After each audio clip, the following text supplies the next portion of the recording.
Bismillahirrahmanirrahim. Assalamualaikum warahmatullahi wabarakatuh.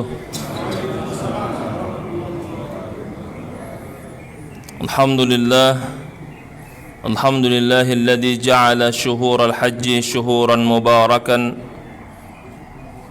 Walhamdulillah alladzi anzala 'alaina ni'matal imani wal islam. Wassalatu wassalamu ala khairil anam Muhammadin sallallahu alaihi wasallam wa ala alihi wa sahbihi al-allam wa man tabi'ahu bi ihsanin ila dinil qawam wa ba'du.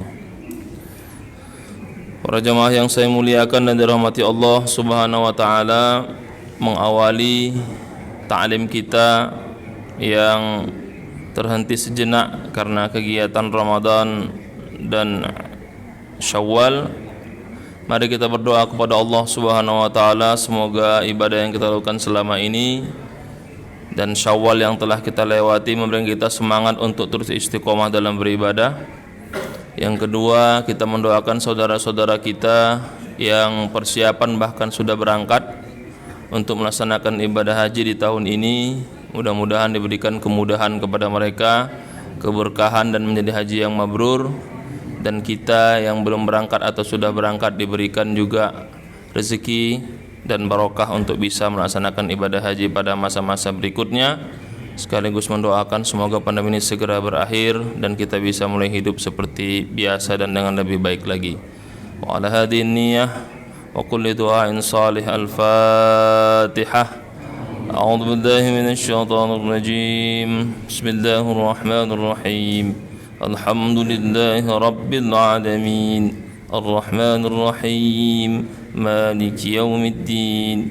Iyyaka na'budu wa iyyaka nasta'in. Ihdinas siratal mustaqim. Siratal ladzina an'amta 'alaihim ghairil maghdubi 'alaihim waladdallin. Amin.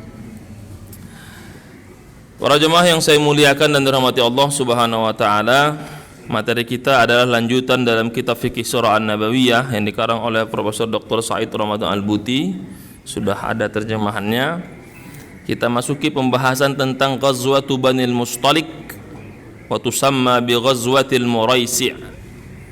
Ada satu perang bernama Bani Mustalik atau disebut dengan peperangan satu tempat namanya Muraisi'.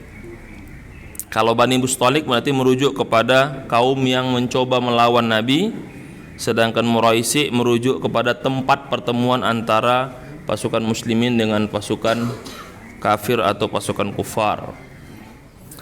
Ada dua pendapat terkait kapan terjadinya perang ini. Pertama, Ibnu Ishaq yang dirujuk oleh Al-Imam Barkapuri dalam kitab Rahiqul Makhtum mengatakan peristiwa ini terjadi pada tahun ke-6 Hijriah. Tetapi Muhammad Khudri Husain dalam kitab Nurul Yakin dan kitab ini mengambil pendapat dia terjadi pada tahun ke-5 Hijriah. Kenapa ini saya awali? Supaya nanti Bapak Ibu ketika menemukan atau membaca terjemahan tidak bingung.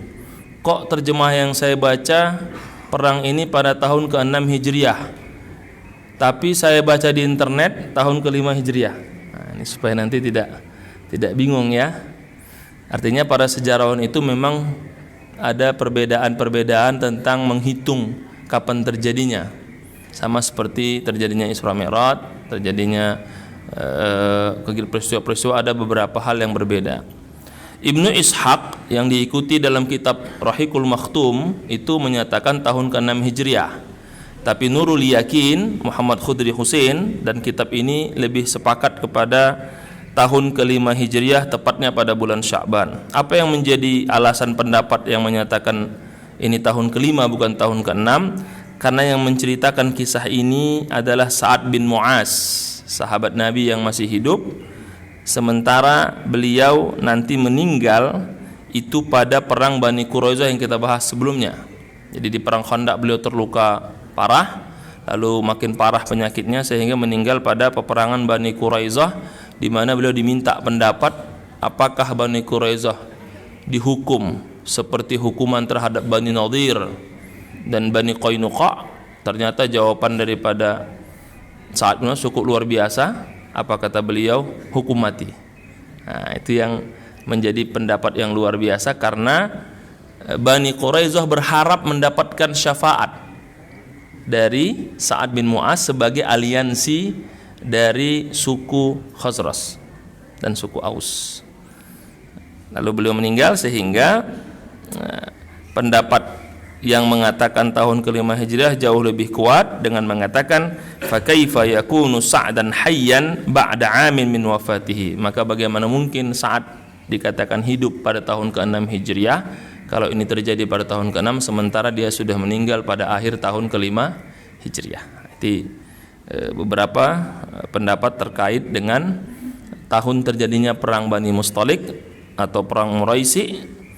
Ibnu Ishaq dan sebagian ulama mengatakan tahun ke-6, sementara ammatul muhaqqiqin, mayoritas sejarawan mengatakan pada tahun ke-5 Hijriah, tepatnya pada bulan Sya'ban. Itu yang pertama. Yang kedua, apa sebab terjadinya perang ini? Bani Mustalik di bawah pimpinan Haris bin Dirar itu melakukan satu persiapan untuk menyerang Rasulullah sallallahu alaihi wasallam pasca peperangan-peperangan sebelumnya yang mereka merasa perlu untuk terus mengganggu stabilitas umat Islam khususnya di kota Madinah. Mendengar ini, maka Rasulullah sallallahu alaihi wasallam lalu menyiapkan pasukan, melakukan gerakan ofensif menyerang keluar sehingga mereka bertemu di tempat yang bernama Ar-Muraisi, sehingga dikatakan perang ini juga perang Muraisi, menunjuk kepada tempatnya. Jadi kalau kita mengambil nama tempat terus kemudian mengambil momentum, itu memang sudah dilakukan semenjak sahabat Nabi SAW. Jadi jangan katakan nanti mengambil momentum, mengambil tempat itu perbuatan yang tidak disunnahkan. Karena memang sudah ada momentum itu. Oh, ini karena hari inilah kita membangun ini, kita jadikan ini sebagai milad misalnya. Nggak ada masalah sebenarnya. Yang penting substansinya itu adalah untuk mengangkat kita dan memotivasi kita. Seperti pengambilan Hijriah kan momentumnya ketika berangkat dari Mekah ke Madinah, bukan ketika lahirnya Nabi, bukan ketika Nabi diangkat menjadi utusan Allah Subhanahu wa taala. Ini yang disebut oleh para ulama cendekia dengan berpikir substantif. Berpikir substantif, mengambil nilai dan value dari kisah tersebut. Selanjutnya yang menjadi menarik dalam perang Mustalik ini karena orang-orang munafik yang sebelumnya tidak pernah ikut berperang itu ikut perang. Karena setelah melihat hasil peperangan pada peperangan sebelumnya, Khandaq, Bani Quraisyah, itu kan luar biasa itu dapat rampasan perangnya. Apalagi Rasul memberikan ketentuan setelah turunnya surah Al-Anfal 4/5 itu untuk yang melakukan perang bersama Rasulullah SAW dengan perincian infanteri dapat 1 bagian, kavaleri 2 bagian. Jadi 2 bagian untuk kudanya, 1 bagian untuk pasukannya. Jadi dapat 3/5. Sehingga ini menarik, karena itu menjadi sumber pemasukan. Dan kita tahu ada gula ada semut. Kalau sudah lumayan itu pandangannya pasti banyak mendekat. Sama kayak bangun masjid, bangun organisasi apapun. Kalau masih kecil, mari kita berjihad. Masya Allah, saya doakan semoga sukses. Kalau sudah mulai bagus berdiri, merapat semua itu atas nama umat lah, atas nama sayang ini amanah umat ya. Dulu waktu mau dibangun kemana aja kan begitu. Ini juga kelihatan. Jadi ketika orang-orang munafik melihat ini, diceritakan di sini, wa kharaja ma'al muslimin fi hadhihi al-ghazwah 'adadun kabir minal munafiqin kana yaghlibu 'alaihim at-takhalluf fil ghazawat as-sabiqah wa dhalika bima ra'aw min atradin nasr lil muslimin wa tam'an fil ghanimah. Kalimatnya tegas. Pada perang ini menjadi menarik, kata pengarang kitab ini, karena mayoritas orang-orang munafik itu ikut perang yang sebelumnya tidak pernah mau perang. Kenapa? Karena melihat grafik kemenangan Islam itu makin lama makin menang, apalagi pada perang Khandaq itu luar biasa, sehingga ini kalau ikut pasti nggak rugi gitu, karena pasti menang, pasti beruntung, dan pasti dapat rampasan perang. Saat itu penghasilan yang cukup besar ya dari PNS tadi, penghasilan perang tadi kan. Nah, saat itu PNS lah itu, menarik ini BUMN-nya lah, jadi pada ikut. Dan itu diceritakan oleh Sa'ad bin Mu'az terkait dengan banyaknya pasukan munafik yang ikut, dan diantaranya sudah pasti pemimpin mereka bernama Abdullah bin Ubay bin Salul yang telah kita bahas berkali-kali, mengadakan satu gerakan-gerakan yang sifatnya memprovokasi umat Islam. Dan di sini juga terjadi kisah itu. Kemudian pada perang ini juga muncul satu hukum Islam, diceritakan oleh Sahih Bukhari melalui beberapa riwayat. Ba'da sahaba istaftu, mereka meminta fatwa ke Rasul terkait dengan hukum azal. Azal itu mohon maaf kalau yang ada yang masih kecil, hubungan suami istri di mana ada pembuangan sperma sebelum melakukan pada hubungan suami istri, atau disebut dengan azal. Azal itu berarti mengeluarkan sperma di luar dari rahim istrinya. Dan Rasul membolehkan azal itu, dan menjadi salah satu hukum dalam khazanah keilmuan fikih terkait dengan bolehnya suami istri melakukan azal bisyartin, dengan syarat ridho dari istri dan kesepakatan kedua belah pihak, baik suami maupun istri, yang nanti itu menjadi salah satu dasar dari gerakan keluarga berencana. Salah satu hadisnya digunakan ini hadis BKKBN ini, kalau ada istilah zaman dahulu. Kemudian hal-hal yang terjadi diceritakan oleh Ibnu Sa'ad dalam kitab Tabaqat dan Ibnu Hisham, bahwa saat itu ketika mereka memenangkan peperangan itu ada asisten ya, kalau sekarang tuh asisten atau pembantunya Umar, kemudian ada pembantunya dari Ansor bernama Sinan, itu bersiteru. Bersiteru itu artinya pembantunya sahabat dari Muhajirin bernama Umar bin Khattab, kemudian dari sahabat Sa'id Sinan bin Juhani dari Ansor itu bersiteru sampai apa kalimatnya begini, ketika sahabat Jahza bin Sa'id Al-Ghafari mengatakan, wahai kaum Muhajirin, lihat bagaimana perlakuan orang ini kepada saya. Terus kata Sinan bin Wibar Al-Juhani, wahai kaum Ansor, lihat perlakuan Muhajirin kepada. Jadi bertengkar memanggil nama-nama kelompoknya gitu. Nah, ini sudah mulai ada bibit-bibit perpecahan. Masuklah Abdullah bin Ubay bin Salul. Nah, tuh lihat tuh. Kan sudah saya katakan, orang Muhajirin ini begini, datang dulu susah, udah makin besar mau menguasai kita. Nah, ini yang bahaya ini. Sehingga muncullah kalimat yang cukup menyakitkan. Apa kata Abdullah bin Ubay bin Salul? Sammin qalbak ya'kuluka. Engkau sedang mendidik seekor anjing liar, nanti kalau besar dia akan memakanmu dan menggigitmu. Nah, itu kan menggunakan kalimat sammin qalbak ya'kuluka. Engkau menggemukkan seekor anjing, nanti udah besar dia akan menggigitmu. Nah, ini didengar langsung oleh sahabat muda bernama Zaid bin Arqam. Terkejut dia, kok perkataannya sekeras itu gitu. Itu sama kalau bahasa sekarang, jangan pelihara ular, nanti engkau dipatoknya. Sehingga membuat pengikut Abdullah bin Ubay bin Salul yang munafik yang banyak ini mengatakan, kalau kita pulang dari Madinah kita akan usir mereka. Apa-apaan datang sebagai pendatang, menguasai kita, mengusir kita, lama-lama kita terusir dari kampung kita sendiri.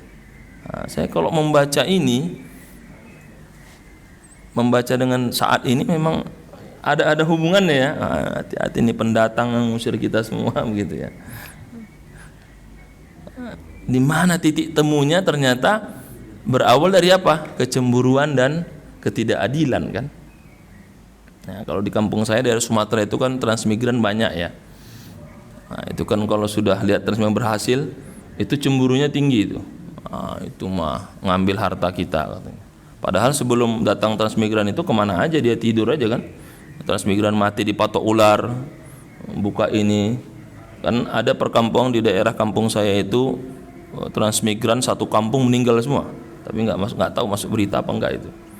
Jadi mereka masuk membuka lahan, meninggal satu kampung semua. Jadi mistis kan ya. Dikatakan perkampungan Gunung Bandung. Wah, saya nggak tahu juga itu mana. Saya bilang itu gimana ceritanya?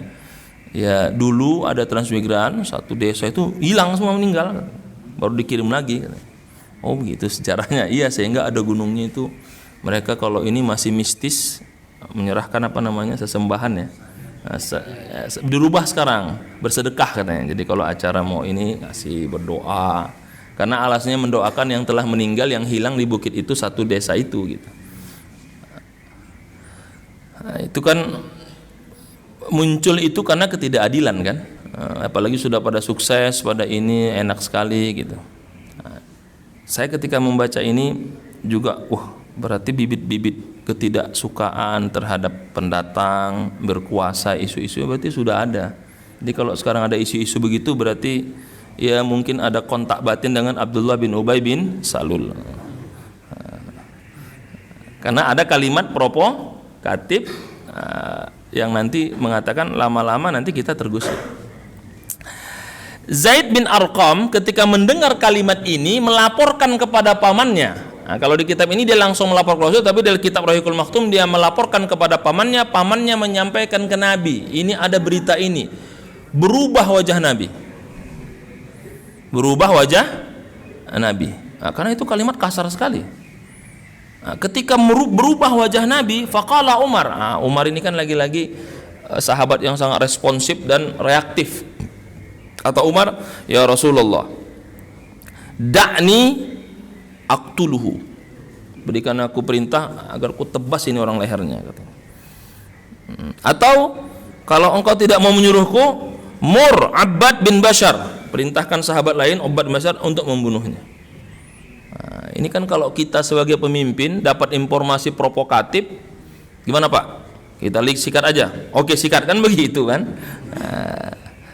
Gimana ini Bapak disindir-sindir, disinggung-singgung di grup-grup ini menghina Bapak nih, gimana Pak? Udah sabar dulu, kan begitu.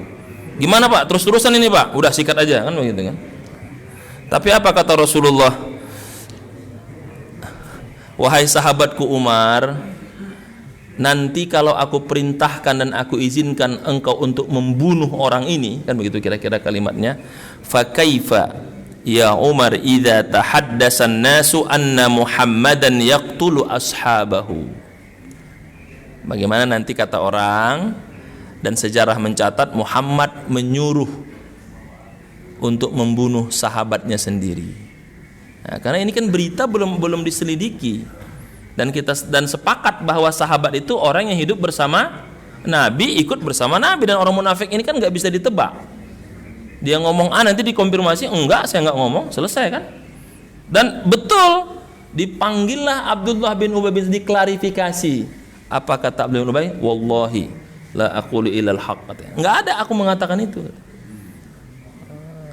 Gimana?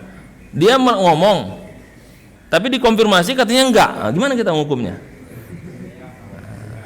Repot itu.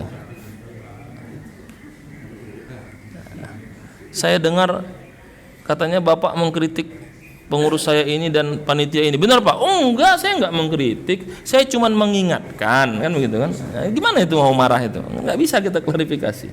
Nah, cuman zaman sekarang ini karena media ini luar biasa, kayak ini terekam gitu ya. Gampang nangkapnya. Tuh rekamannya. Saya khilaf itu. Atau itu jawabannya. Atau kedua, dipotong itu. Tidak seperti itu maksudnya. Didengarkan semua, lebih parah ternyata isinya, kan begitu. Nah, itu juga berpengaruh. Media sekarang luar biasa. Lalu kata Rasul, kalau begitu mari kita segera pulang. Nah, jadi Rasul mengajak sahabat langsung pulang, nggak usah dibunuh. Rasul berjalan pulang, tidak istirahat. Biasanya jalan berhenti di rest area. Kalau sekarang ini nggak, jalan terus sampai sahabat kecapean sampai Madinah sehingga tidak sempat membahas ucapan itu. Ini kan hebatnya Rasul mengalihkan perhatian supaya tidak terprovokasi dengan kalimat itu. Nah, jadi pulang, dikatakan di sini wazalika fi sa'a, apa katanya, wa masya Rasulullah bin nasi yaumahum zalika hatta amsa wa lailatuhum hatta asbaha wa sadara yaumuhum zalika hatta azatumus syams summa nazala bin nas falam yalbathu an wajadu masal ardi fawaqa'u niyama. Jadi dibuat mereka itu pulang, enggak ada istirahat, kita harus buru-buru sampai Madinah, sehingga sampai Madinah kecapean istirahat.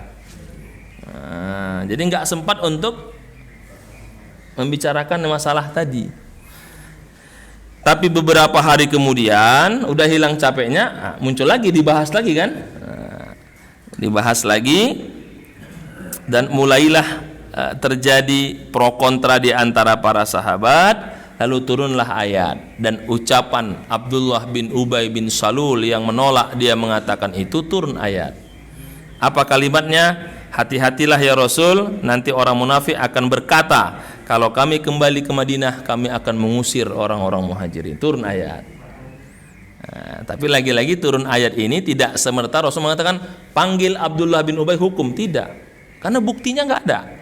Nah, jadi ayat ini sudah pasti mengatakan ini kata-kata Allah orang munafik terhadap Abdullah bin Ubay bin Salul, tapi tidak ada perintah untuk menghukumnya.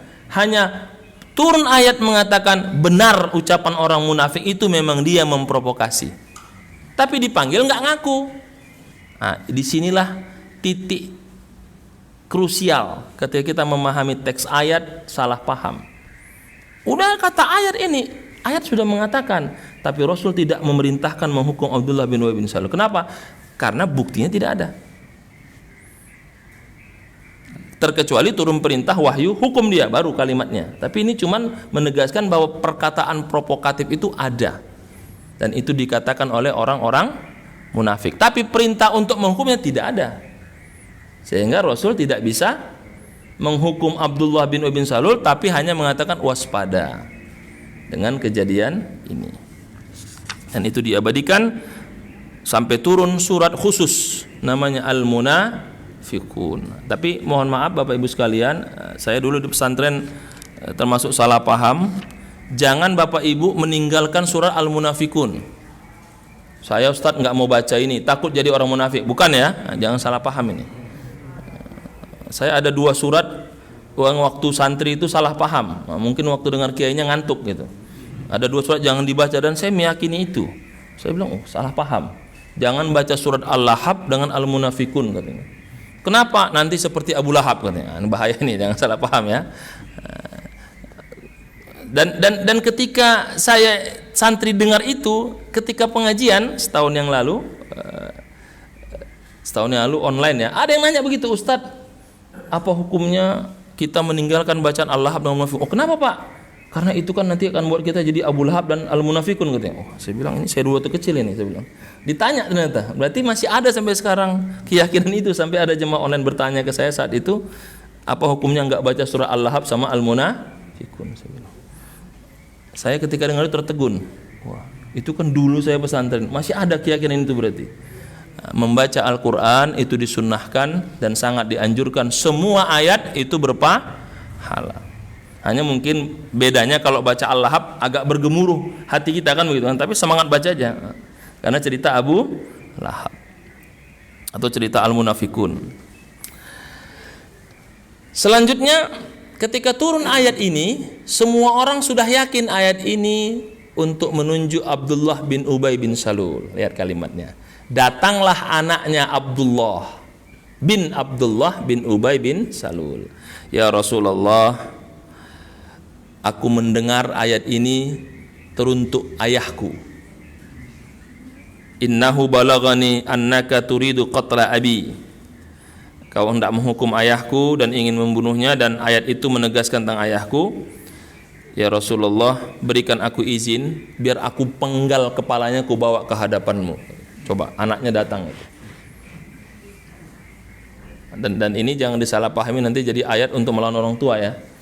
Apa kata Rasulullah? Fa wallahi, demi Allah wahai Abdullah, nataraffaqu bihi wa nuhsinu suhbatahu ma baqiya ma'ana. Tidak, tetap kita jalin hubungan baik dengannya Hormati dia ayahmu selama dia masih bersama kita dan belum ada bukti dan fakta yang mengikat. Nah, ini jawaban Rasul ini. Nah, karena kalau saat itu Rasul bolehkan, dipenggal itu, dibawa kepala ayahnya ke hadapan Rasulullah. Kata Rasul enggak. Tetap jaga hubungan, waspada selama dia masih bersama kita. Karena dia tidak mengucapkan langsung melawan Nabi, kan memprovokasi. Provokasi itu kan nggak bisa ditebak. Ngomong di belakang, oh enggak, anu gitu, enggak ada. Saya mah oke-oke aja, anu gitu ya. Padahal di belakang luar biasa itu gerakannya gitu. Lalu kata Abdullah, anak Abdullah bin Salul, kalau begitu ya Rasulullah, izinkan ada orang yang menghukumnya. Kata Rasul, enggak, nanti akan muncul kalimat Muhammad menyuruh orang atau membolehkan anaknya membunuh ayahnya, apa nanti kata dunia. Jadi membunuh sahabatnya, membunuh orang tuanya. Maka setelah Rasul tidak menggubris itu, muncul kesadaran kolektif dari para sahabat, khususnya kaum Khosros. Apa? Setiap Abdullah bin Ubay bin Salul melontarkan kritikan atau tuduhan, faja'alu yu'atibunahu wa ya'nifunahu. Jadi kalau dia sudah ngomong, orang langsung paham, hoak itu, nggak usah dengerin. Nah, jadi akhirnya Rasul tidak menghukum langsung, tapi masyarakat sudah sepakat kalau dia ngomong langsung, nggak usah dengerin, itu mah omongan tong sampah, kayak kira begitu ya. Nah, itu mah hoak. Dan ternyata cara Rasul ini sekarang berlaku. Kita nggak perlu reaktif terhadap omongan orang-orang yang benci, tapi kita sudah sadar kalau dia ngomong, ya udah, tinggal delete aja kan. Ada YouTube, tinggal delete kan begitu ya. Nah, karena kenapa? Akhirnya masyarakat teredukasi saat itu sehingga mengatakan, ya sudah, itu omongan orang yang tidak ada benarnya, omongannya selalu bohong dan penuh kebencian dan hoax. Nah, itu kira-kira yang terjadi setelah Rasul tidak memberikan itu. Kemudian yang ketiga, peristiwa yang luar biasa pada saat ini, memang Rasul kalau pergi perang itu selalu mengundi di antara para istrinya. Kebetulan yang terpilih adalah Siti Aisyah. Nah, ketika pulang dalam perjalanan tanpa ada istirahat itu, jadi jalan terus, berhenti sebentar langsung jalan, Aisyah kehilangan kalung, dan kalung itu pemberian dari saudaranya. Jadi itu kenangan. Dia turun dari tandunya mencari kalungnya. Kata para sejarawan, yang menjadi pertanyaan, kenapa Siti Aisyah tidak diketahui oleh sahabat keluar tandu sehingga sahabat membawa tandu sampai ke Madinah? Ini kan pertanyaan oleh para sejarawan. Kenapa? Karena ayat hijab itu sudah turun sebelum perang ini, sehingga para sahabat nggak berani melihat ke dalam bilik itu dan nggak berani ngomong, karena itu adalah menjadi umul, jadi diam saja. Dan kata pendapat kedua, Aisyah itu orangnya sangat ringan, tidak begitu berat, berarti langsing orangnya kan begitu, sehingga ketika diangkat tandu nggak kerasa ada orang apa enggak gitu. Nah, ini berarti kalau ibu-ibu berarti kita harus ikut Siti Aisyah, harus langsing kan begitu. Nah, nanti ada yang tersinggung, oh berarti saya Ustaz enggak Siti Aisyah kan gitu ya. Nah, saya bilang enggak, kan masih banyak istri yang lain ya, ada istri-istri yang lain yang juga ada juga yang padat berisi sehat kan begitu ya. Ketika diangkat itu kembali Siti Aisyah, dia tidak menemukan, sudah berangkat semua kan. Nah, karena dia menunggu, dia berharap paling nanti mereka sadar nggak ada aku, mereka akan balik lagi itu. Ditunggu lama, sementara posisi di tengah gurun pasir menjelang malam, angin sepoi-sepoi, tertidur dia kecapean. Nah, datang sahabat Sofwan bin Mu'attal yang memang diperintahkan untuk menyisir siapa yang ketinggalan, melihat dari jauh dan dia langsung tahu itu istri Rasul. Muncul pertanyaan, kok dia bisa tahu sementara istri sudah pakai hijab semua? Kok dia bisa tahu? Ternyata Sofwan bin Mu'attal sebelum turun ayat hijab pernah melihat wajah Siti Aisyah, sehingga dia bisa mengenal bahwa itu pasti Siti Aisyah. Maka ketika dia menemukan Siti Aisyah tertidur, fastarja, dia mengucapkan kalimat inna lillah wa inna ilaihi. Nah, kalimat itu keluar, terbangunlah Siti Aisyah. Lalu dia berdialog, kenapa engkau ketinggalan? Aku mencari kalungku. Kalau begitu silahkan engkau berjalan. dan menaikkan di atas kudanya. Dan kata saya Siti Aisyah, tidak ada sepatah kata pun yang keluar dari mulut Safwan bin Mu'attal sampai aku ke Madinah kecuali hanya kalimat inna lillahi wa inna ilaihi raji'un. Itu pengakuan Siti Aisyah. Nah, nanti untuk membantah tuduhan adanya perselingkuhan, dan itu menjadi khabarul ifki yang sangat membuat Rasul nanti guncang sebagai manusia. Dan ketika Siti Aisyah sampai di Madinah, sakit tak. Jadi Siti Aisyah kan berjalan bersama ini karena kan kena angin ya itu. Pulang sakit selama 1 bulan. Kata orang, oh benar ini kan begitu. Nah, jadi momentumnya tepat, berdua-duaan jadi omongan, setelah sampai sakit menghilang selama sebulan. Nah, lalu muncul kata orang, oh berarti dia memang ada terjadi dan Rasul sedang menghukumnya. Begitu kalimatnya. Tersebar ke sana kemari. Yang namanya berita itu kan terus. Oh iya, berarti mereka selingkuh. Rasul sedang menghukumnya sehingga dia sakit sekarang udah 1 bulan. Semua berbicara tentang kasus ini, dan orang yang menyampaikannya lagi-lagi Abdullah bin Ubay bin Salul. Tapi hebatnya Abdullah bin Ubay bin Salul tidak terang-terangan mengatakannya. Seperti begini, ada orang selingkuh, nggak usah saya sebut namanya, udah tahu lah itu siapa. Nah begitu kalimatnya kan nggak menyentuh. Jadi kalau dipanggil, Anda memfitnah saya, oh nggak ada kata saya memfitnah, saya hanya mengatakan, kan gitu ya. Nah, saya kalau udah lihat orang-orang yang menuduh diklarifikasi dipanggil itu kan mantap jawabannya. Saya bilang, oh inilah keturunan Abdullah bin Ubay bin Salul. Nah, bisa aja ngelit, oh saya tidak mengatakan itu. Maksud saya kan itu kan ini kan begitu. Sementara anak aja paham dong, oh maksudnya nyindir itu kan begitu kan. Ketika ada kalimat-kalimat seperti itu membantah. Abdullah bin Ubay bin Salul lagi-lagi menggunakan kalimat itu, mengarah ucapannya. Saya tidak perlu sebut nama ya, tapi udah paham lah. Yang lagi sakit 1 bulan, kan begitu. Dipanggil oleh Rasul, ada engkau mengatakan ini? Enggak ada, saya enggak nyebut nama. Luar biasa. Kita sekarang banyak itu Abdullah bin Ubay milenial ya, asal dikonfirmasi ngelak aja terus. Setelah 1 bulan, karena Aisyah sakit ya, waktu itu kecapean, terkejut, ketinggalan tandu, jadi dia tidak mendengar apapun informasi. Ini hebatnya ini, Abu Bakar tidak bicara, ibunya tidak bicara, Rasul juga tidak, yang penting cepat sembuh. Bayangkan bagaimana kuatnya rumah Nabi itu, keluarganya menjaga itu. Kan kalau misalnya dia manusia biasa udah nggak tahan itu. Cobalah jujur aja lah, gitu ya. Karena informasi sudah di satu Madinah sudah ngomongin ini. Hingga satu saat Aisyah pingin ada urusan ke kamar kecil bersama Ummu Mastah. Ummu Mastah ini adalah kerabatnya Abu Bakar. Karena kehidupan ekonominya lebih rendah, dia kerja di Abu Bakar, dan keluarga Mastah ini dibiayai oleh Abu Bakar. Ummu Mastah ini ketika lagi jalan tiba-tiba kepleset atau ada tiba-tiba mengucapkan, celakalah Mastah. Berkata Aisyah, wahai Ummu Mastah, kenapa engkau mengucapkan kata-kata yang kasar? Bukankah Mastah itu adalah syahida Badran, yang ikut perang Badar? Rasul sudah mengatakan Allah mengampuni seluruh dosa orang yang ikut perang Badar. Mulia kan orang-orang pengikut Badar itu.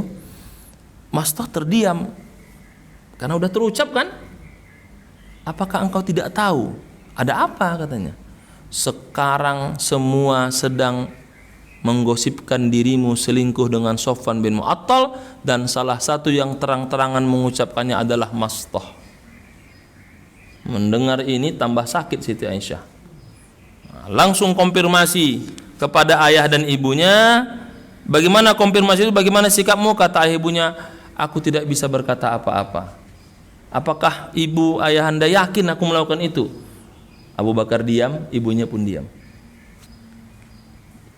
Di sini posisi orang tua yang sangat bijaksana, tidak berkomentar, hanya diam, memanggil Rasul supaya Rasul langsung yang menyampaikan. Ini luar biasa bagaimana mertua menantu menjaga ini. Kalau mertua kan, oh langsung marah itu, melabrak kalau bisa kan. Nah ini aku nggak tahu, kata Abu Bakar, diam. Tapi tidak menyalahkan anaknya. Aku tidak bisa berkomentar. Dipanggillah Rasulullah. Rasul pun agak ragu-ragu karena udah 1 bulan nunggu wahyu nggak turun-turun kan. Nah ini bukti bahwa Rasul itu kalau bukan ditunjuk wahyu bingung juga bergerak itu. Omongan fakta-fakta rasional, logika, berhari-hari bersama, berdua, terus sakit lagi. Akhirnya kata Rasul, berkatalah Rasul kalimat kepada Aisyah, wahai istriku, kalau memang engkau tidak bersalah, maka Allah akan membersihkan namamu, dan kalau engkau bersalah maka bertaubatlah kepada Allah. Ya, yang dengar begitu namanya istri kan tambah sakit lah. Tambah sakit, orang tuanya diam, ibunya diam, tidak berkata apa-apa. Lalu Rasul mengumpulkan sahabatnya, meminta pendapat bagaimana kalimat ini. Muncullah 3 perkataan. Pertama, di sini tidak disebutkan tapi di kalimat lain, perkataan Zaid bin Harisah, ya Rasulullah, tidak ada yang tidak baik dari keluarga Abu Bakar. Ayahnya orang terpercaya, keluarganya terhormat, pastilah anaknya orang terhormat. Itu kata Zaid bin Harisah. Nah, kalau di sini katakan faqala ashab, tidak disebutkan namanya. Umar ditanya, bagaimana Umar? Ya Rasulullah, Allah yang menyuruh engkau melamar dan menikahinya, maka tidak mungkin Allah salah pilih. Wah, itu lebih tegas lagi itu. Umar ini responsif tapi tegas. Bertanya kepada Ali bin Abi Thalib, dan di sini nanti jadi kunci kenapa benci sekali itu. Orang Syiah sama Aisyah itu kan begitu. Apa kata Ali bin Thalib? Ya Rasulullah, dia perempuan yang baik, tapi kalau engkau menikah masih banyak perempuan lebih baik lagi.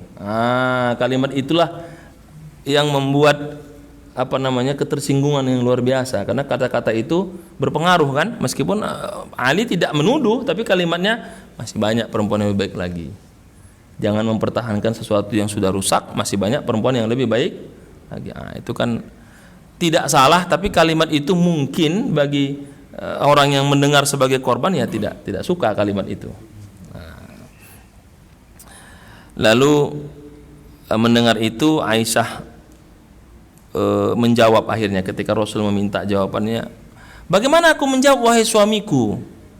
Kalau aku mengatakan aku tidak melakukan, sementara satu kota Madinah menginformasikan aku melakukan.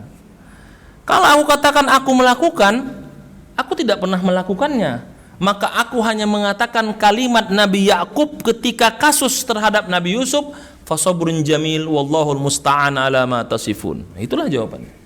Ini luar biasa kalimat Aisyah ini. Kalau aku katakan tidak, satu kota mengatakan aku melakukan.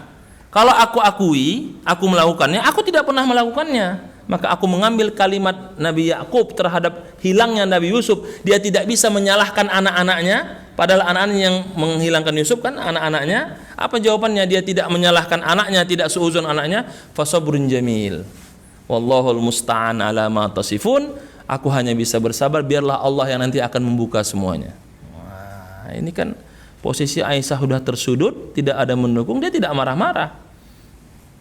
Tapi katanya apa? Fasabrun jamil. Ya sudahlah, aku tidak berkomentar, aku sabar saja, nanti Allah yang akan membersihkan namaku, katanya. Sudah, berlanjut, diam. Rasul pun diam.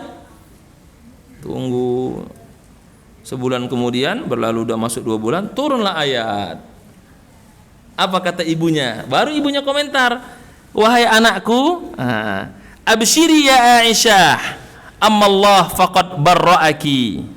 Faqalat ummi qumi ilaihi ushkurihi. Ini tegas ini. Kata ibunya, Aisyah anakku, alhamdulillah turun ayat. Rasul pun tersenyum dapat ayat ini. Kata ibunya, engkau pergi ke suamimu, ucapkan terima kasih karena telah turun ayat. Apa jawaban Aisyah? Ini diabadikan, la wallahi la aqumu ilaihi wa la ahmadu illallah. Aku enggak mau, kata Aisyah. Aku tidak perlu bersyukur kepada suamiku, aku hanya bersyukur kepada Allah karena Allah yang membebaskan namaku. Wah, ini istrinya tegas luar biasa itu. Harusnya kan ya udah datang sana ke suamimu, terima kasih telah turun informasi kita sudah. Enggak, aku tidak mau. Biar dia yang datang menyampaikan kepadaku, dan aku hanya bersyukur kepada Allah karena Allah yang membebaskan namaku. Karena Nabi saat itu sebagai manusia biasa, sebagai suami ya goncang juga. Wahyu nggak turun, semua omongan tanya sahabat, tanya ini, jawabannya kan begitu. Kalimatnya la wallah la aqumu ilaihi wa la ahmadu illallah. Aku tidak akan ke sana, biarkan dia datang kepadaku, hanya kepada Allah aku mengucapkan. Nah, ini kan artinya Aisyah ingin menegaskan sebagai istri yang soleha punya prinsip. Prinsipnya apa? Hanya kepada Allah. Dia tidak benci suaminya, tapi dia tidak harus mengatakan syukur kepada suaminya karena memang itu ayat Allah yang membersihkan namanya. Di situ nanti Aisyah berkata kepada istri yang lain, kelebihan aku, kata Siti Aisyah, selain Allah perintahkan agar aku dinikahi, dan yang membersihkan namaku Allah, langsung dari langit yang membersihkan aku. Nah, ini jadi kadang-kadang kalau ngomong sama istri kebanggaan, tidak ada yang dibersihkan kecuali namaku, yaitu oleh Allah Subhanahu wa Ta'ala. Ketika mendengar informasi ini langsung turunlah perintah, kata Rasul, segera jatuhkan hukuman qazab 80 kali cambukan kepada 3 sahabat, Mastah bin Asasah, Hamnah binti Jahshin, dengan Hasan bin Sabit. Lalu turun hukum perintah, mereka dicambuk 80 kali, Mastah bin Asasah, Hamnah binti Jahshin. Dua-dua ini saudara. Hamnah binti Jahshin saudara siapa? Istri Rasul, Zainab binti Jahshin. Mastah sepupunya Aisyah. Saudara sendiri kecuali Hasan bin Sabit, dia adalah penyair Rasul. 3 ini dihukum, dicambuk 80 kali, dan berkatalah Abu Bakar, aku bersumpah, Mastah bin Asasah dan keluarganya yang hidup bersamaku, aku nafkahi hidupnya. Mulai sekarang aku tidak memberikan nafkah kepada mereka dan putus hubungan sebagai saudara. Itu saking marahnya Abu Bakar. Turun ayat menegur Abu Bakar. Masih surat itu juga, surah An-Nur, tidak layak seorang muslim yang telah berbuat baik karena kemarahannya memutuskan silaturahim. Abu Bakar langsung ditegur dengan ayat, lalu mengatakan, aku minta ampun kepada Allah, aku tidak jadi memutuskan silaturahim, dan tetap aku akan menafkahi keluarga Mastah. Nah, ini terkait dengan Abu Bakar, dan dihukumlah mereka 3 orang ini. Pertanyaan yang muncul, kenapa tidak dihukum Abdullah bin Ubay bin Salul? Kan itu pertanyaan, lagi-lagi pertanyaan itu lagi. Di sini terus juga, kenapa dia nggak dihukum?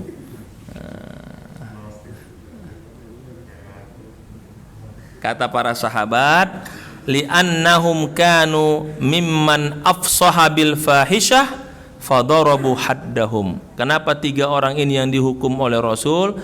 Karena mereka secara terang-terangan mengatakan Aisyah selingkuh, sehingga mereka harus dicambuk. Padahal Mastah itu ikut perang Badar, tapi karena kesalahannya fatal dan mengucapkan secara terang-terangan dan semua mendengarnya, maka dia harus dihukum meskipun dia ikut perang Badar. Nah, ini mengajarkan kita apa? Fakta sudah menunjukkan, ya sudah, kita nggak bisa berkata-kata lagi. Hukuman ditegakkan. Dicambuk 80 kali. Baik, para jemaah yang saya muliakan dan dirahmati Allah Subhanahu wa taala, lalu pengarang kitab ini Profesor Dr. Sairul Lebuti mengatakan ada poin-poin penting yang perlu kita tegaskan. Yang pertama, kata beliau, masyru'iyatu taqsimil ghanaim bainal muqatilin. Nah, pada perang ini memang ditentukan pembagian rampasan perang 4/5 untuk yang ikut perang, dan dulu belum ada penggajian ya. Jadi sistemnya yang ikut perang dapat rampasan perang, yang enggak ikut ya enggak dapat gitu. Bisa dikatakan jazaan wifaqah, apresiasi sesuai dengan kontribusi. Kavaleri lebih mahal biayanya karena biaya kudanya, dan infanteri lebih sedikit, 1/2. Apresiasi sesuai dengan kontribusi, dan model ini diambil oleh salah seorang pakar ekonomi Islam dalam kitab Mabadi Asasiyah lil Wazaifil Ammah, metode penggajian terhadap pegawai dengan menggunakan teori ini. Yang banyak berkontribusi maka lebih besarlah gajinya. Yang kedua, hukmul azli indal jima', bahwa ada hukum terkait boleh azal, mengeluarkan sperma tidak pada tempatnya bagi suami istri, itu dengan syarat disepakati oleh kedua belah pihak dan istrinya ridho. Karena itu ketika hubungan pada saat puncak harus dikeluarkan terus dibuang bukan pada tempatnya, itu termasuk bagian daripada mengatur keturunan. Tapi bukan, kata pengarang ini, tapi bukan dikampanyekan. Itu hubungan privasi antara suami dan istri. Adapun yang dikampanyekan harus beginikan cara ini, itu menurut pengarang kitab ini itu tidak sesuai dengan fakta daripada hadisnya. Nah, dia menolak ini menjadi hadis BKKBN, itu kira-kira. Nah, memang betul ada program itu, tapi itu biarkanlah menjadi privasi antara keluarga, tidak perlu diatur oleh pemerintah sehingga menjadi perintah nasional harus menjaga dengan teori ini. Nah, itu menurut pendapat beliau, pendapat pribadinya, tapi lagi-lagi kata beliau diserahkan kepada maslahatul balad, tergantung kepada maslahat pemimpinnya. Jika memang ada maslahat, maka maslahat menjadi di atas segalanya. Karena kalau dalam kepemimpinan itu maslahat itu penting. Kan ada kaedah dalam kenegaraan oleh Imam Mawardi dikatakan tasarruful imam ala ra'iyah manutun bil maslahah, yang sering digunakan diucapkan kalau dalam debat-debat kenegaraan. Perbuatan pemimpin atau kebijakan pemimpin itu selalu terkait dengan rakyatnya, berkait dengan maslahat. Nah, ada kaedahnya itu. Tasarruful imam ala ra'iyah manutun bil maslahah, yang sering digunakan kalau debat-debat terkait dengan kepemimpinan, mengambil dari Ahkam Sultaniyah karya Imam Al-Mawardi, bahwa kebijakan seorang pemimpin terhadap rakyatnya itu tergantung dengan maslahat yang diambil. Tapi beliau ingin mengatakan hadis tentang azal ini ada, tapi dalam layak privasi, tidak perlu dinasionalkan. Tapi kalau memang ada maslahat, itu kembali kepada kebijakan daripada pemimpin tersebut dengan masukan-masukan daripada para alim ulama cendekia. Karena dari beberapa pendapat ulama tidak sifatnya mutlak, hanya mayoritas mengatakan itu boleh, meskipun ada yang masih menolak yang namanya azal, termasuk Imam Abu Hanifah dan Imam Ibnu Hazm. Kemudian yang ketiga terkait dengan ini, bahwa Rasulullah sebagai seorang pemimpin mempunyai kecerdasan yang luar biasa. Ketika banyak sekali provokasi yang muncul, Rasul mengajak sahabat untuk fokus pada pekerjaan dengan pulang bersama, tidak ada istirahat, agar sahabat capek dan tidak terfikir kepada provokasi yang terjadi itu. Artinya seorang pemimpin juga harus bisa menguasai keadaan. Ketika suasana-suasana menjadi tidak kondusif, maka pemimpin harus mengambil kebijakan, mengarahkan kepada kegiatan agar tidak fokus ke sini terus. Nah, jadi ini yang disebut dengan komunikasi pemimpin untuk menguasai keadaan sehingga bisa menyeimbangkan keadaan. Nah, kalau kita sebagai kepala keluarga, kalau sudah mulai anak itu saling membenci atau saling merasa tidak adil, arahkan ke hal lain supaya mereka tidak habis waktunya berdebat dalam hal-hal yang tidak penting. Ini komunikasi dan manajerial seorang pemimpin. Dan Rasul berhasil membentuk itu sehingga lumayan cukup lama tidak ada bicara masalah provokasi itu, meskipun setelah pulang menjadi hal baru di Madinah dengan tuduhan perselingkuhan Siti Aisyah dengan Sofwan bin Mu'attal radhiyallahu anhuma. Yang keempat, kisah tuduhan perselingkuhan ini itu menjadi, kata pengarang ini, min silsilati fununil iza wal mihan allati laqiyaha Rasulullah. Ini merupakan dari daftar bagaimana Rasul diuji, dan ini daftar yang paling berat dari seluruh daftar-daftar penganiayaan para musuh Islam terhadap Rasulullah SAW. Jadi kata pengarang kitab ini, dari seluruh cara orang-orang munafik musuh Islam membunuh karakter Nabi, maka kisah perselingkuhan inilah yang paling berat dari seluruh usaha kaum musyrik, kaum kafir membunuh karakter Nabi. Dan ternyata benar, kalau kita ada masalah hukum, semua orang akan membantu kecuali urusan perempuan. Nah, begitu Bu ya. Apapun masalah, orang akan membantu, tapi kalau urusan perempuan enggak, orang diam semua itu. Karena memang itu yang paling berat. Coba perhatikan beberapa kasus tokoh-tokoh nasional, korupsi ini dibela ini, tapi kalau sudah masalah perempuan, udah no comment itu. Ditangkap, istrinya banyak, udah diam itu. Diam, semua nggak berani berkomen itu semua. Dan kata pengarang ini, fa innaha halqah faridah, Ini merupakan satu ujian yang paling sensitif dari seluruh bentuk ujian terhadap pembunuhan karakter Nabi, yaitu fitnah perselingkuhan. Jadi ini luar biasa, kita sebagai suami dan nanti punya anak atau mantu perlu kita jaga ini. Karena kalau sudah tuduhan perselingkuhan, meskipun tidak terbukti, namanya sudah tersebar, susah mengubah persepsi itu. Dan itulah yang dirasakan oleh Siti Aisyah, sehingga dia harus menangis selama 2 bulan lamanya. Sakitnya luar biasa, meskipun sudah dibersihkan, turun ayat pun tapi tetap tidak serta-merta. Karena tidak semua sahabat dengar ayatnya kan. Tunggu tersebar dulu, apalagi dulu belum ada WA. Kalau dulu kan alhamdulillah sudah turun ayatnya, tinggal share kan. Di Facebook umumkan. Nah, kalau dulu kan belum. Perlu ketemu dulu, perlu lama lah itu. Kalau sudah fitnah begitu. Kalau sekarang alhamdulillah nomor saya, akun saya dibajak kan, selesai, orang tahu semua kan. Meninggal ini semua tersebar. Kalau dulu kan belum. Ini kata beliau halqah faridah, hal yang sangat sensitif yang mengguncang karakter Nabi. Jadi kata pengarang ini, inilah fitnah yang paling luar biasa yang memang menguji kita. Kalau sudah fitnah-fitnah lain, fitnah harta, jabatan masih bisa diselesaikan, tapi kalau udah fitnah perselingkuhan, itu memang sulit. Dan benarlah kata hadis Rasul, ada hadis Rasul yang cukup terkenal, ya Rasulullah ayu zambi a'zam, wahai Rasul, apakah dosa paling besar? Kata Rasul, engkau menyekutukan Allah, antaj'ala lillahi naddan wa huwa khalaqaka. Yang kedua ya Rasul, yang kedua engkau uququl walidain, durhaka kepada orang tua. Yang ketiga ya Rasul, antuzaniya halilata jarika. Nah, ini yang berat itu. Engkau selingkuh dengan istri tetangga. Nah, ini yang ada satu hadis 3 dosa besar kata Rasul. Pertama syirik, kedua durhaka, yang ketiga apa? Antuzaniya, engkau berzina dengan istri tetanggamu. Dan ini luar biasa. Yang ketiga ini terkait dengan fenomena media sosial dan hubungan-hubungan lainnya. Nah, ini yang perlu kita jaga supaya kita terhindar. Dan banyak kasus-kasus yang seperti ini yang tidak mendapatkan simpati. Yang lain mungkin orang masih bersimpati, tapi kalau sudah kasus ini orang lebih banyak diam dan tidak berkomentar.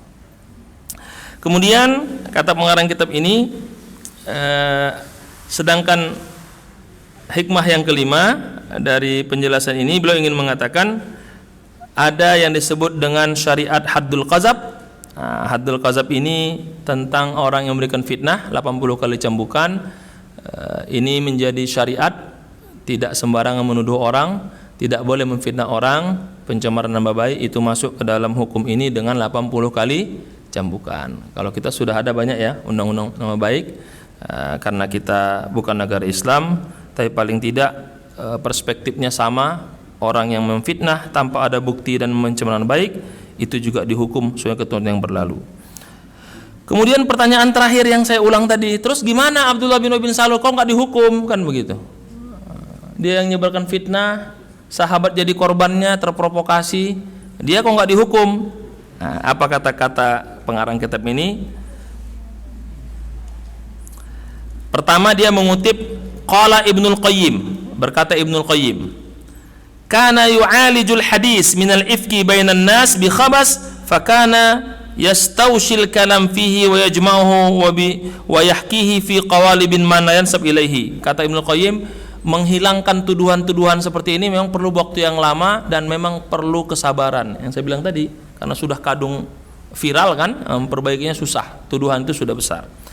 Wa anta khabir, kata pengarang, dan engkau pembaca lebih tahu, anna haddal qazab innama yaqa ala man yattaquhu bihi bi sarihil qaul, bahwa hukuman qazab itu diputuskan kepada orang yang terbukti secara benar dan meyakinkan bersalah. Jadi dalam Islam itu sama seperti hukum positif kita, terbukti bersalah dan meyakinkan baru turun hukuman.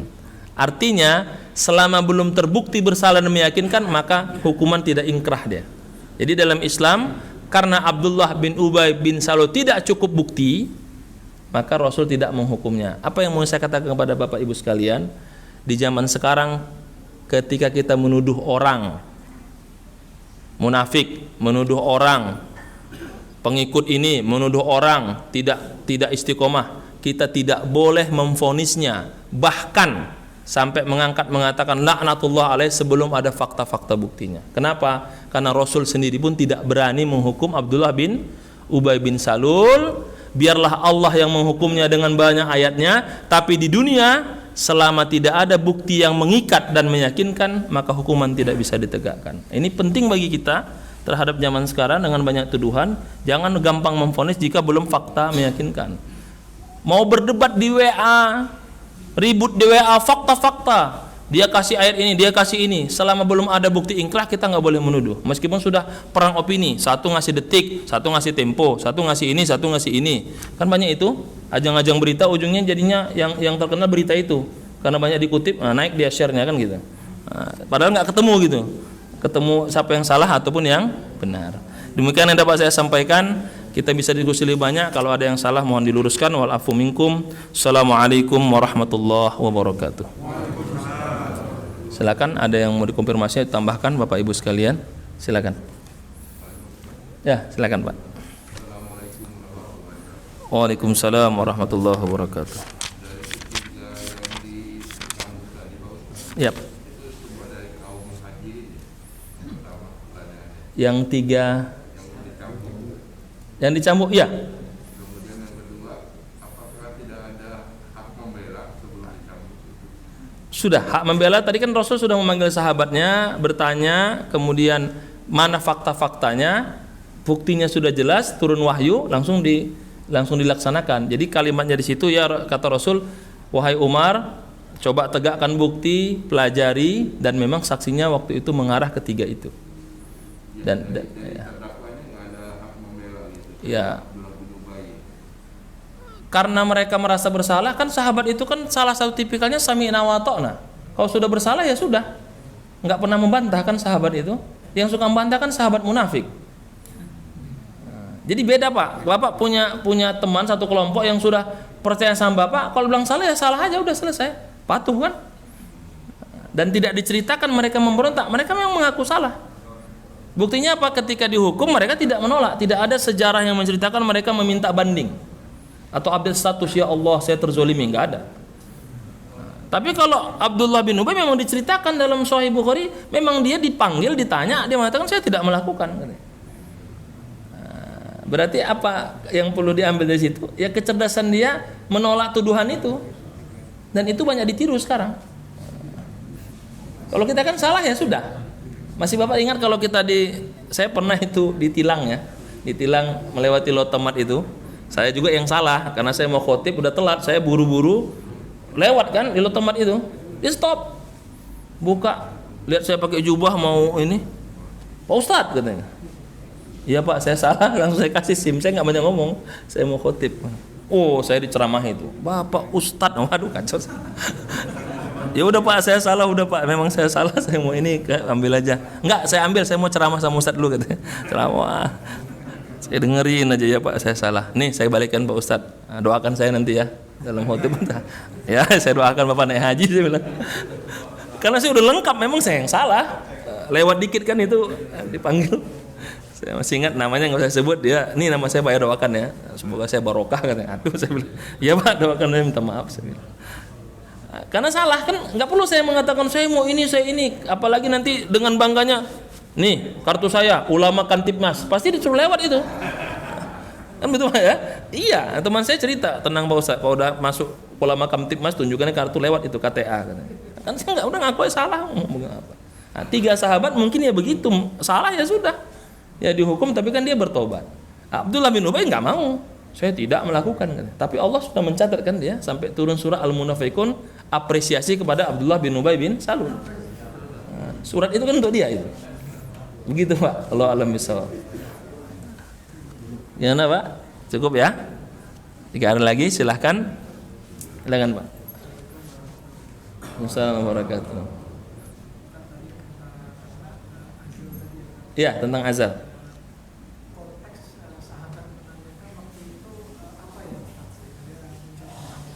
Ya, betul. Saya memang agak hati-hati karena saya ada anak kecil di sini, maka tadi saya agak hati-hati membahasakannya. Nah, mungkin dalam kesempatan nanti kita bahas dalam pandangan fikih ya. Jadi kisah itu terkait dengan sebelum mereka berangkat untuk perang, nah, mereka menanyakan itu. karena sahabat melihat ada tradisi sebagian sahabat yang kepinginnya itu dengan alasan biar anak itu tidak lahir berturut-turut karena mereka ada urusan perang sebagainya, coba maka membatasinya, sehingga hadis itu menjadi dasar bolehnya membatasi keturunan tapi tidak boleh memotong keturunan. Nah, cuman menurut pendapat pengarang kitab ini tidak serta-merta hadis ini dijadikan dasar kampanye pemerintah untuk mengadakan pembatasan menurut beliau. Nah, itu yang saya bilang tadi, ini dipakai nih Pak. Kalau Bapak ada sini pengurus BKKBN, pakai ini hadis BKKBN ini. Kan begitu. Tapi hadis itu memang ada. Memang sahabat ada sebagian yang memang ingin membatasi anak supaya tidak ini karena mereka selalu perang kan, dibatasi itu. Nah, Rasul membolehkan. Tapi Imam Abu Hanifah, Ibnu Hazm tidak, karena ada hadis yang mengatakan bahwa hadis kebolehan itu telah dinasakh, telah dihapus oleh hadis yang mengatakan itu termasuk kategori aborsi, semi aborsi atau neo aborsi kalimatnya. Namanya al-wa'dul khafi, namanya membunuh anak secara sembunyi-sembunyi.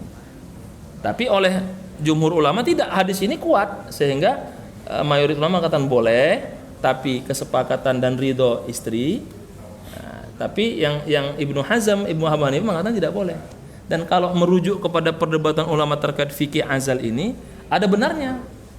Di saat sekarang orang susah punya anak, di saat sekarang kan susah punya anak. Banyak orang itu nunggu nggak punya anak kan begitu ya.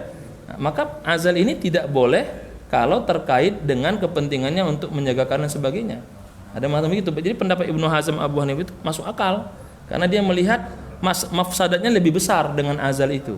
Pertama, keturunan menjadi tidak ada. Yang kedua, kenikmatannya menjadi terpotong kan itu. Tapi mayoritas ulama mengatakan boleh karena Rasul mengatakan tidak ada masalah, yang penting ada ridho antara kedua belah pihak, khususnya ridho istri. Karena azal itu kan itu memotong kenikmatan istri. Saya tidak bisa teruskan lebih lanjut karena masih anak kecil sini itu seperti itu, Pak.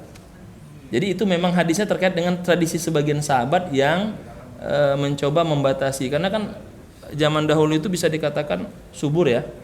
Nah, kalau di kampung saya istilahnya namanya istri fotokopi, pantang disentuh kan begitu ya. Nah, langsung lahir anaknya. Itu istilah begitu, tapi itu bukan untuk merendahkan, tapi begitulah saking suburnya begitu. Jadi hadis itu terkait dengan itu. Ada sebagian sahabat melakukan sama dengan, kalau Bapak pernah ingat hadis tentang Khalifah Umar bertanya ke Rasul tentang berhubungan suami istri tapi dari belakang. Kata Umar, ya Rasul, celakalah saya. Kata Rasul, nggak apa-apa, yang penting mau dari belakang mau dari samping, yang penting tujuannya tetap dari kubul. Yang nggak boleh dari dubur kan begitu. Nah, yang perlu dibayangkan berarti kan hubungan suami istri itu hal yang privasi yang ditanyakan oleh sahabat. Artinya tradisi hubungan itu tetap di sahabat juga berwarna-warni gitu, tidak satu arah gitu. Nah, sampai ada pertanyaan hubungan dari belakang kan begitu. Begitu Pak. Wallahu a'lam bishawab. Saya kira itu, saya mohon maaf jika ada yang kurang berkenan, tapi lagi-lagi yang saya sampaikan sesuai dengan merujuk kepada kitab ini. Jika berbeda, kita bisa diskusi lain kesempatan, tentu dengan referensi-referensi yang bisa dipertanggungjawabkan. Bapak Ibu jemaah yang saya muliakan dan rahmat Allah Subhanahu wa taala, penutup dari kisah hari ini, kata beliau, bergantunglah hanya kepada Allah dan mintalah hanya kepada Allah. Dan kalau kita terkena hal yang sangat besar apapun itu, maka kata-kata Nabi Yakub terhadap Nabi Yusuf ini perlu kita ambil, kalimat wasabrun jamil, wallahul musta'anu ala ma tasifun. Pada akhirnya kita harus bersabar, biar nanti Allah yang akan menunjukkan mana yang benar, mana yang salah ketika kita sudah susah mengklarifikasi. Tapi kalau masih bisa, harus. Jangan nanti ada Bapak difitnah, fasabrun jamil, klarifikasi, enggak usah fasabrun jamil, bukan. Artinya ketika sudah tidak punya pilihan, maka doalah menjadi kata terakhirnya. Biarlah Allah yang akan membantu kita untuk mendapatkan yang benar dan yang terbaik. Saya kira itu. Terima kasih. Wa'alafu minkum. Subhanakallahumma wa bihamdika asyhadu an la ilaha illa anta astaghfiruka wa atubu ilaik. Walhamdulillahirabbil alamin. Assalamualaikum warahmatullahi wabarakatuh.